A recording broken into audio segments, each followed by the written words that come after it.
Hermione's Song, Chapter 2, Diagon Alley. The doctor shifted from foot to foot in excitement while in line at Florian Fortescue's ice cream parlor. It had been quite a while since he had indulged in this type of decadence, and was astounded at the variety of flavors the quaint little shop offered. He made up his mind when it was finally his turn at the counter. "Orange custard, please," he told the young woman scooping the frozen delicacies. There was a slightly awkward moment when the clerk asked him for money. The doctor had completely forgotten about how humans exchange goods, and so was caught off guard when she demanded 6 silver sickles and 12 nuts. Embarrassed, he dug around in his pocket until he found a fist-sized lump of gold. A slight frown of worry crossed his face when the clerk just stared at the nugget he offered her. He did think the nugget was rather small once he looked at it. It was a meager 5.5 centimeters in diameter. When the clerk saw that he was not kidding, she quickly snatched the gold out of the doctor's hand and offered him a free chocolate fizzy soda to go along with the ice cream. He thanked her, thinking happily about his luck in finding such generous people. The doctor was chasing around the last bit of frozen custard with his spoon when the ice cream parlor became unnaturally quiet, as all the conversation stopped like they had been cut off with a knife. When he looked around the shop, he saw most eyes were fixed on the entryway. A few patrons let their gaze flick back and forth between the doors and him. The doctor wiped a bit of frozen custard off his face with a napkin and casually turned so he could see the doors. 2 men in black robes had come into the ice cream parlor while he had been eating. The taller of the 2 black-robed gents shot a withering look at the old woman who had come out from the back of the store. From her apparent age and the fact that she held herself like a woman in charge, the doctor assumed she was the proprietor of the shop. She wore a gingham apron tied over her robe. "I would have thought you had better sense, Florian," the taller Death Eater said sourly. When Florian met his gaze with a question in her eyes, he glanced at the doctor. She followed his gaze and ground her teeth in anger. "All are welcome in my shop," Florian said challengingly, putting her hands on her hips. She made a point to slowly look the pair of Death Eaters up and down. "Well, everyone but Death Eaters," she said acidly. The shorter, plumper Death Eater pulled out his wand and pointed at Florian.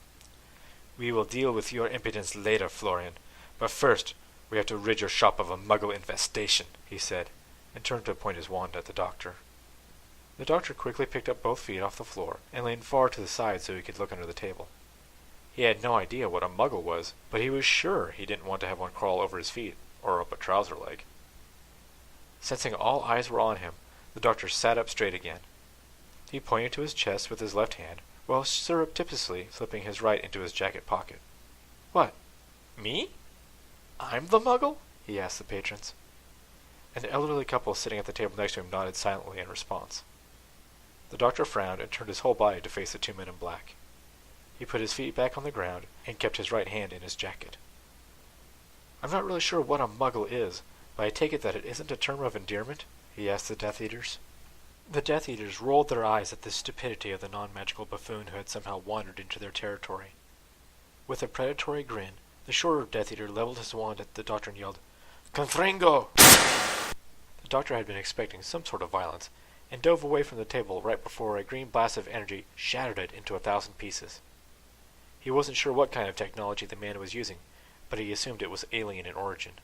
As soon as he stopped rolling, the doctor whipped out his sonic screwdriver and sent a blast of compressed sonic waves in the direction of the Death Eaters. A high-pitched whine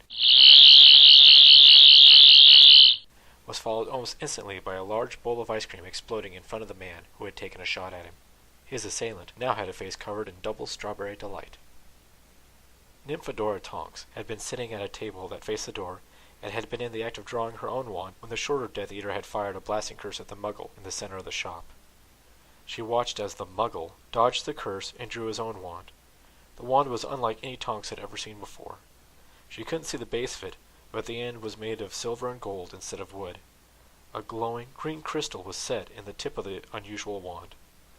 When the ice cream exploded, the taller Death Eater started to draw his own wand. The pink-haired orb beat him to the draw and shouted, "Expelliarmus!"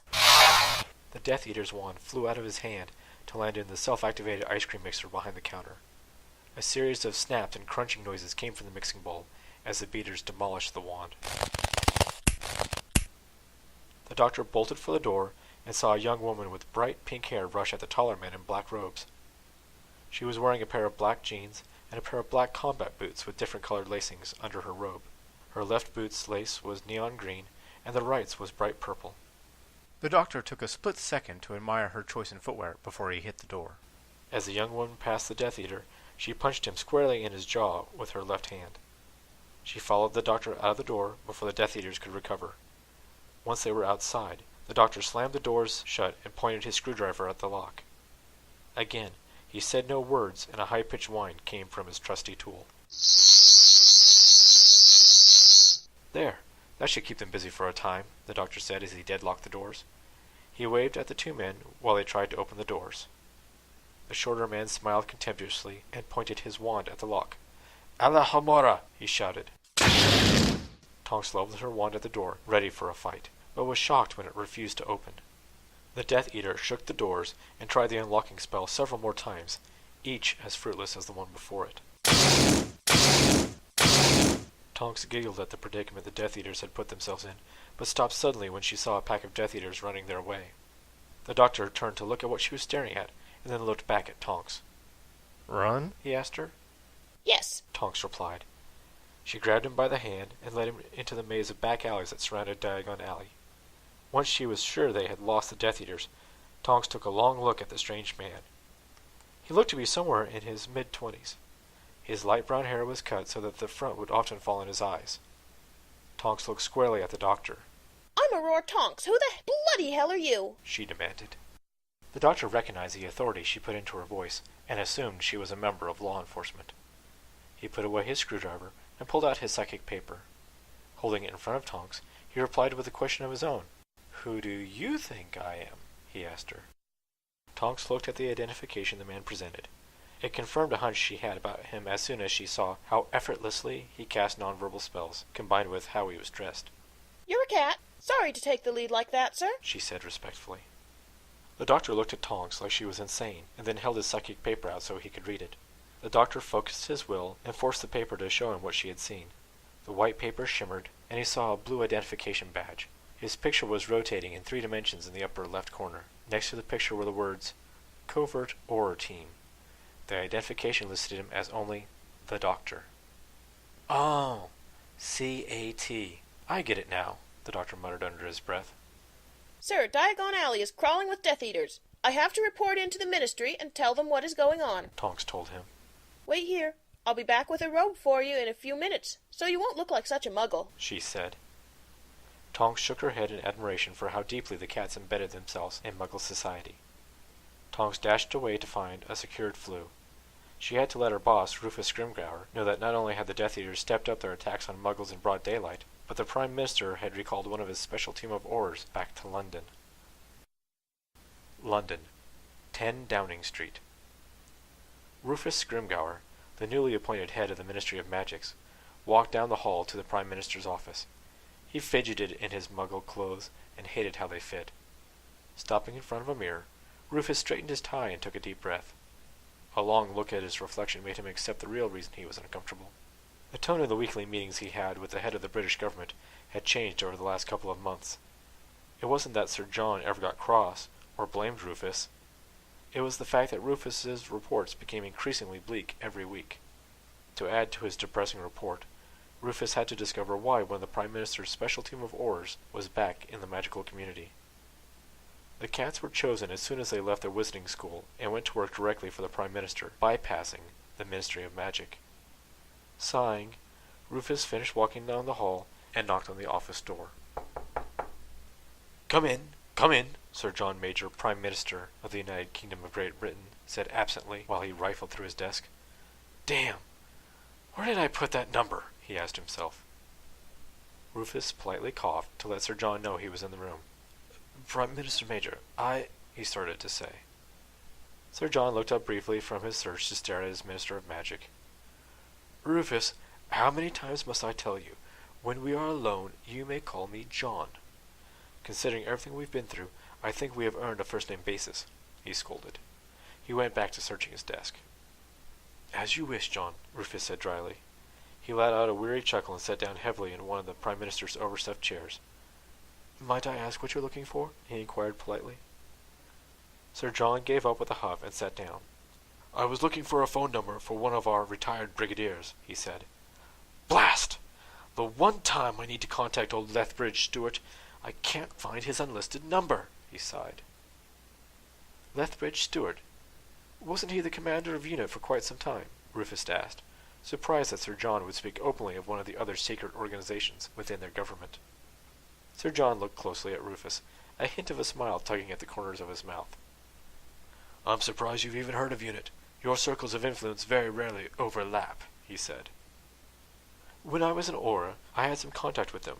Their liaison sent us some cases they said didn't fall within their bailiwick, Rufus said.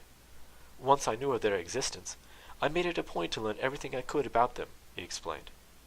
Rufus gave Sir John a condescending look. Seriously, Prime Minister?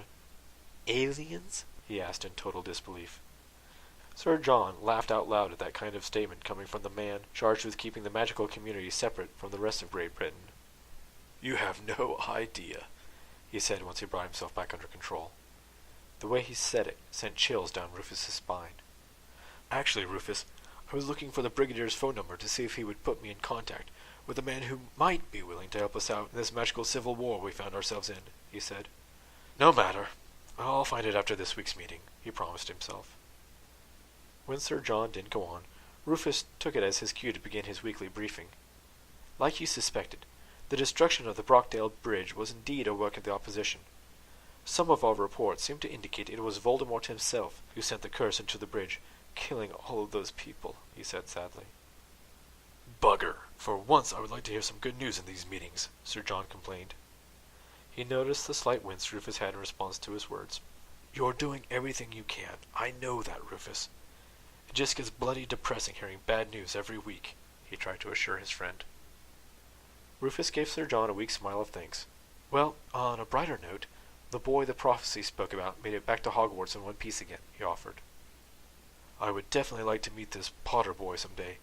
He sounds like quite the exceptional individual. If everything you have told me about him is true, then he also surrounds himself with exemplary people, Sir John said. I wish I had that capability when seating my cabinet, he joked.